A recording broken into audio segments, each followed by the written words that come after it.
Assalamualaikum warahmatullahi wabarakatuh.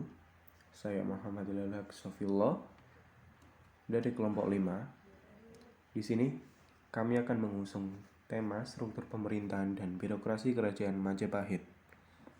Di sini saya ditemani oleh Dinda Ayu, Fuan Cece, Nabila Bilqis, Naufal Hafidz, dan Zelva Nafila.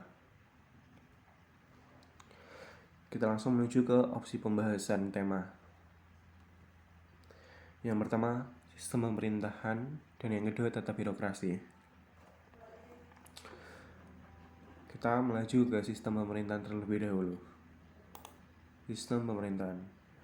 Tata pemerintahan Kerajaan Majapahit. Dari kitab naskah sastra Jawa Paraton dan Negara Kertagama dapat diketahui bahwa sistem pemerintahan dan politik Majapahit sudah teratur dengan baik dan berjalan dengan lancar. Konsep politik ini menyatu dengan konsep jagat raya yang melahirkan pandangan kosmoginos. Apa itu pandangan kosmoginos? Yaitu sebuah pandangan yang menganggap bahwa raja adalah penjelmaan dewa tertinggi. Majapahit sebagai sebuah kerajaan mencerminkan doktrin tersebut, kekuasaan yang bersifat teritorial dan desentralisasi dengan birokrasi yang terinci. Adapun wilayah tinggal para dewa lokapala terletak di 4 penjuru mata angin. Untuk terlaksananya kekuasaan, raja dibantu oleh sejumlah pembantu yang tidak lain penjabat-penjabat birokrasi kerajaan.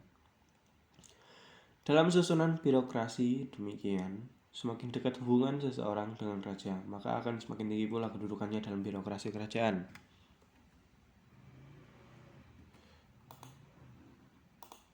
Kita lanjut ke struktur pemerintahan. Struktur pemerintahan Majapahit. Pertama, raja yang dianggap sebagai penjelmaan dewa tertinggi, memegang otoritas atau kekuasaan politik tertinggi dan menduduki puncak hierarki kerajaan. Kedua, untuk terlaksananya kekuasaan, raja dibantu oleh sejumlah pembantu yang tidak lain penjabat-penjabat birokrasi kerajaan.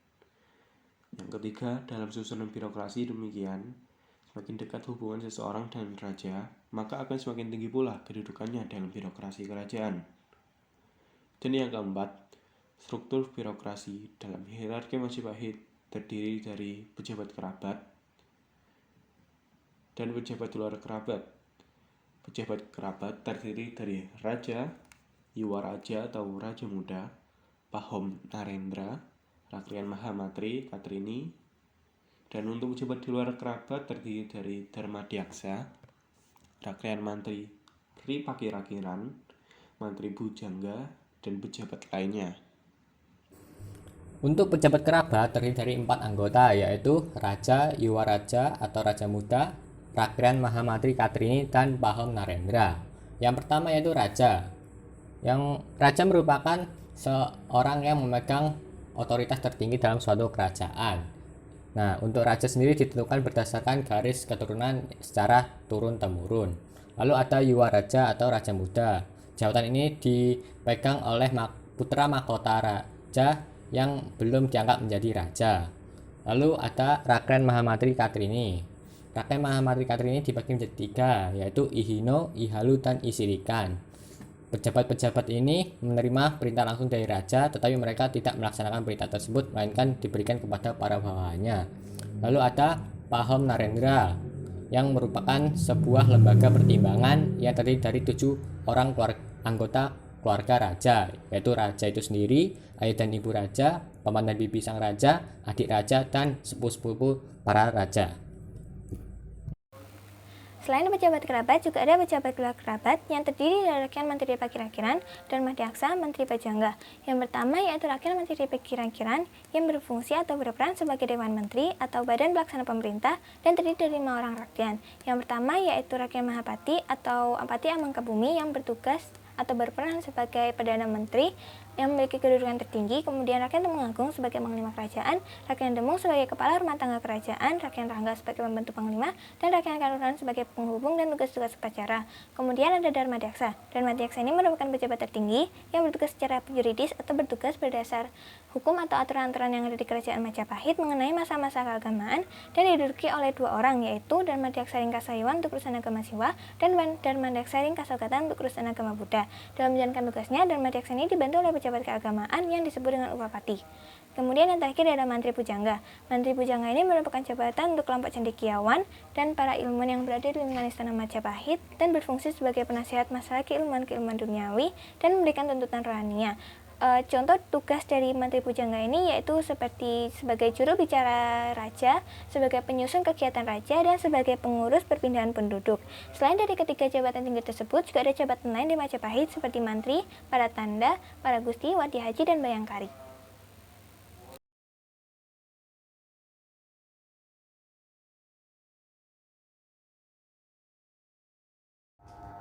Di sini saya akan menjelaskan mengenai susunan pemerintah daerah pada masa Kerajaan Majapahit.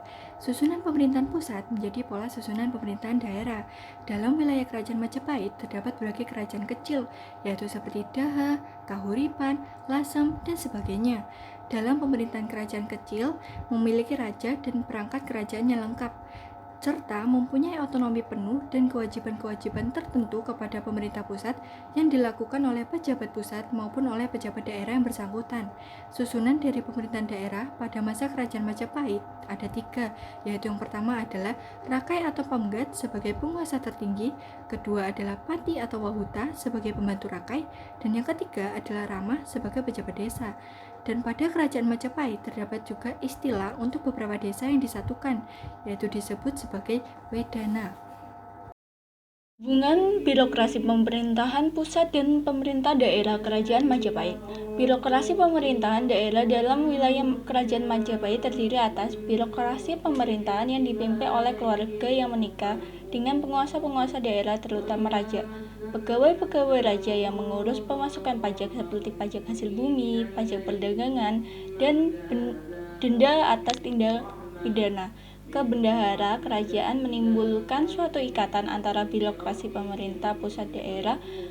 Semua pajak tersebut disebut Droa Haji yang berarti milik raja. Kemudian ada birokrasi pemerintahan yang dipimpin oleh penguasa-penguasa daerah yang mengakui kedaulatan Majapahit terutama daerah-daerah di luar Jawa. Pati, baik Apati Mangkubumi yang di pusat maupun Apati yang di daerah merupakan pejabat raja yang melaksanakan tugas di tengah rakyat sebagai penghubung antara raja dengan rakyat. Poin terakhir adalah tata susunan pemerintahan daerah pusat. Hierarki dalam pengklasifikasian wilayah di Kerajaan Majapahit adalah sebagai berikut. 1. Bumi, 2. Nagara, 3. Watek, 4. Kuwu, 5. Wanua, dan 6. Kabuyutan. Negara bawahan maupun daerah mengambil pola pemerintahan pusat. Raja dan juru pengawasan adalah pembesar yang bertanggung jawab, sementara pemerintahannya dikuasakan kepada Pati, sama dengan pemerintah pusat. Meski Raja Majapahit adalah orang yang bertanggung jawab terhadap pemerintahan, tetapi pemerintahannya berada di tangan Pati Amangkubumi. Itulah sebabnya menurut Negara Kertagama Pupus 10, para Pati jika datang ke Majapahit, mereka mengunjungi gedung Kepatian Amangkubumi yang dipimpin oleh Gajah Mada. Sekian dari kelompok 5. Mohon maaf apabila terdapat kesalahan kata. Terima kasih. Wassalamualaikum warahmatullahi wabarakatuh.